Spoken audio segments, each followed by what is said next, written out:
Okay, so we're going to start out today with looking at how an eye is drawn from the side. And this is not something you need to follow along with. I just want to show you how different the eye is when you're viewing it from the profile. So it's either going to look like a greater than or a less than sign, depending on which eye you're doing. So almost like a crocodile, the curve represents the curve of the eyeball. Now you want to kind of picture the eyeball itself because the eyelid is wrapping around that eyeball, so in a moment I'll get that curve. There's the iris, and I want to point out that the iris is not circular, it's more oval shape when you're doing it from the side. So it should be an even oval, but it is an oval nonetheless. All right, there's a little bit of the lashes, and here's the curve. That's right where the eyeball is continuing in the eye socket. Would be a little bit of curve on the other side too, on the bottom half. Haven't drawn that in yet. All right, so now we're going to actually go to drawing the head, and I've done some measurements for you. I'm showing you I'm measuring a vertical line right about in the center of the page. That's going to measure at 7 inches. And I'm going to go ahead and mark the midway point, which is 3.5. So it's a vertical line and then a midway point.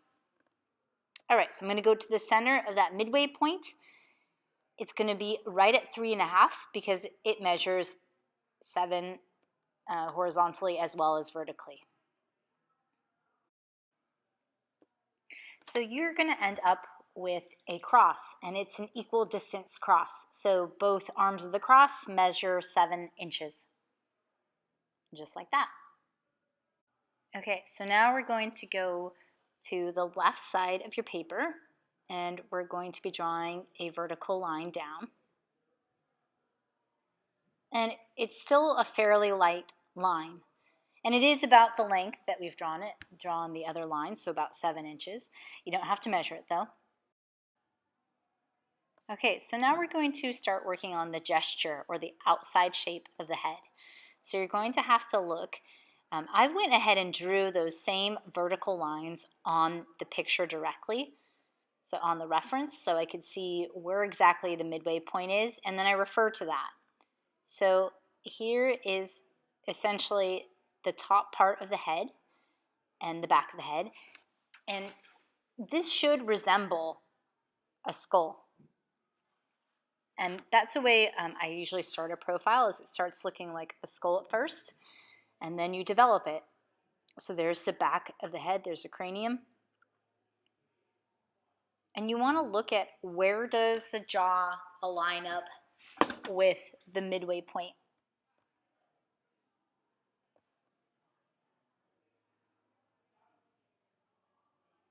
And I do sight.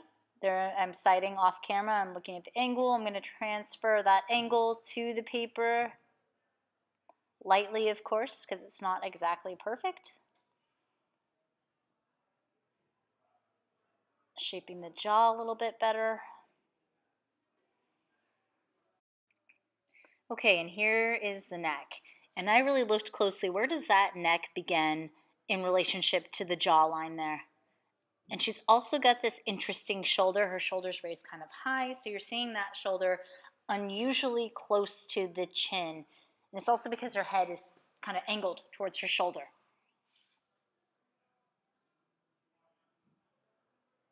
So I'm looking at the angle of the shoulder. I'm looking also at the empty space. That negative space forms a shape.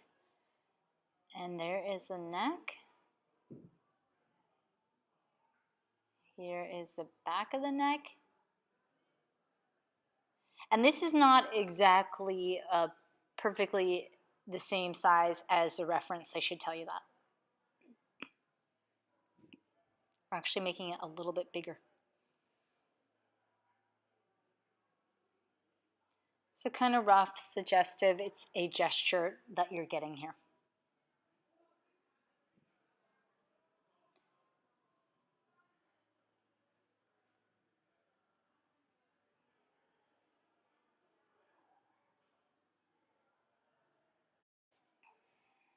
Okay, so there's the neck and the shoulder.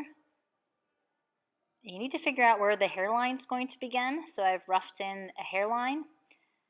And there is the eyebrow line. So remember, you're going to divide the face into thirds: top third, middle third, bottom third. Just double checking. Yep, 1, 2, 3. So at the hairline to the chin, divide it into equal thirds. That's where the nose is going to end up.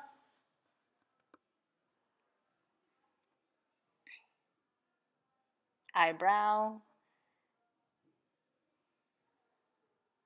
And there it is once again. Top third, middle third, bottom third. Boom.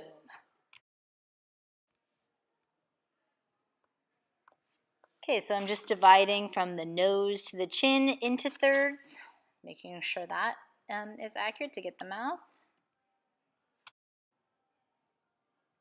And there's the top third, middle third, bottom third, right below the nose. Okay, now is the fun part. You get to figure out where the features are going to go. So I'm checking the length of the eye. I'm checking how far in to put the eye.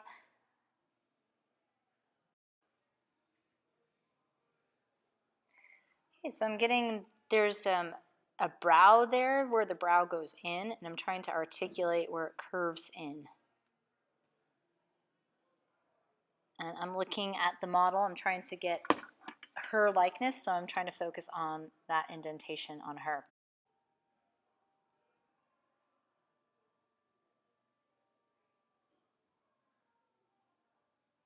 Okay, so I am looking on the reference picture. I'm trying to cite the angle of the nose, and it's, see, like even when I'm doing it, it can be a little bit off at first. So I'm just trying to bring that over there. I'm using a second pencil to get the angle of the nose correct. It's really easy to make it look like a beak instead of a nose. So don't be mad at yourself if it looks like that at first. You're just going to go back in and adjust it. That's why it's really good to go light. Okay, so working on the angles on the nose, there's actually multiple angles. It's more than just two. You're breaking it down kind of into geometrical shapes. And remember, it's okay if you don't get it perfect at first. Better to go light and correct as you go than to have it set in stone and have there be an error. I'm checking the angle there for the upper lip, and I'm looking at the shape that it makes, both the positive shape, so the actual nose lip, and the open space or negative space on the left-hand side.